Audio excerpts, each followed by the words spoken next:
Hi, I'm Haley B. Miller, and this is Ohio Politics Explained, a podcast where you give us 15 minutes and we give you all the news you need to sound smart and impress your friends. Welcome back to Ohio Politics Explained. It's been a week. We're going to talk today about Ohio's new lieutenant governor, the status of JobsOhio, and this week's Senate vote on a controversial higher ed bill. We'll also share some highlights from our team's conversation this week with Governor Mike DeWine.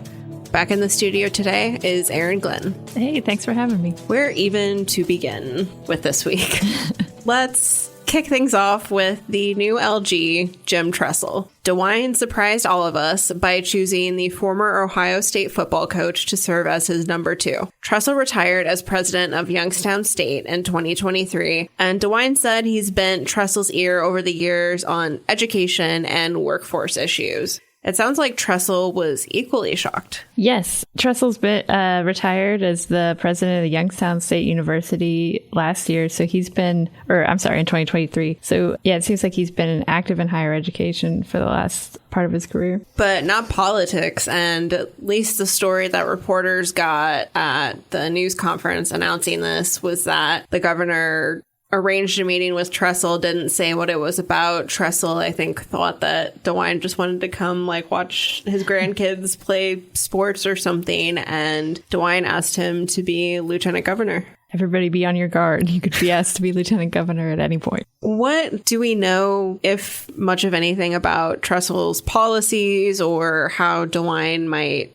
have him kind of get to work in the LG's office? Yes, so Tressel got some mixed reaction from Democrats in the Ohio legislature because of some of his positions on education policy. He was an advocate for a law that would allow state commissions to appoint a CEO to take over struggling school districts, and some Democrats objected to that. Our colleague Cole Behrens also reported that Tressel is connected to the LifeWise CEO Joel Penton, and LifeWise, which is an organization that takes students out of public school for religious education in the middle of the school day. They're building a new facility and plan to have a coaching room named after Tressel. Yeah, I thought that was interesting. And, since reporters can't help themselves, and I think political insiders as well, there's already been a lot of speculation about whether Tressel is going to just be a placeholder for the final 2 years of DeWine's term, or whether he might run for governor in 2026.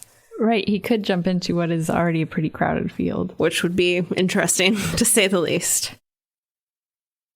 Our next topic is Senate Bill 1. The Senate voted this week to pass the bill, which would scrap DEI programs at universities and ban faculty strikes. It also changes when schools can fire tenured faculty and restricts how controversial subjects are taught. Hundreds of people testified against the bill this week, but it didn't really matter. Erin, talk more about how the vote went. Yeah, so Republicans supporting this bill say it's about their concerns that conservative students are being indoctrinated by liberal college professors, and that they want a free exchange of ideas at universities. So the bill is very long and includes a lot of provisions that you mentioned, but one other part of it is that it would require an American civics course to graduate, and would also get rid of DEI scholarships. Yeah, and then it also does stuff like, I think, ban Chinese programs or partnerships with China, and man, I don't even remember what else. There's a lot in that bill. Yeah, so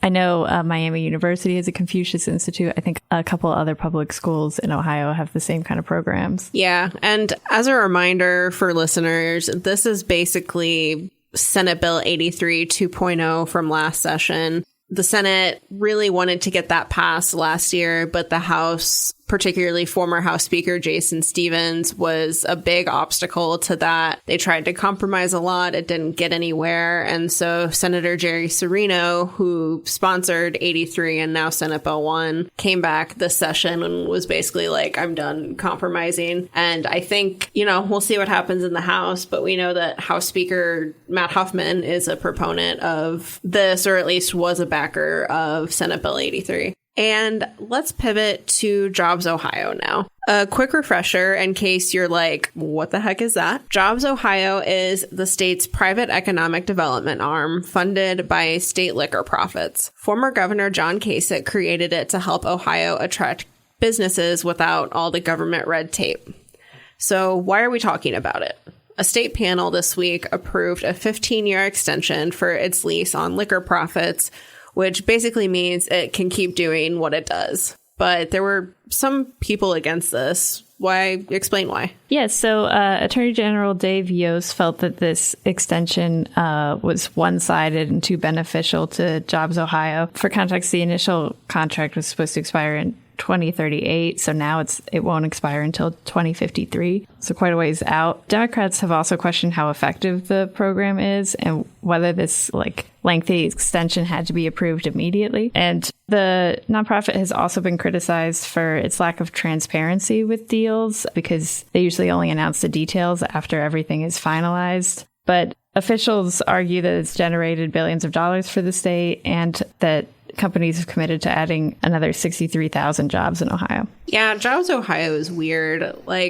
To your point, things like the Intel development probably wouldn't have been possible without JobsOhio. But there is just a lot that happens behind the scenes that the public doesn't know about. And I think backers of JobsOhio say that's by design because they feel like companies can't really negotiate with the state if everything's out in the open. But yeah, it's just, I had never heard of anything like it before I came to Ohio. Yeah, I think there's always going to be people arguing for more transparency when this much government money is going to an organization. Yeah, for sure.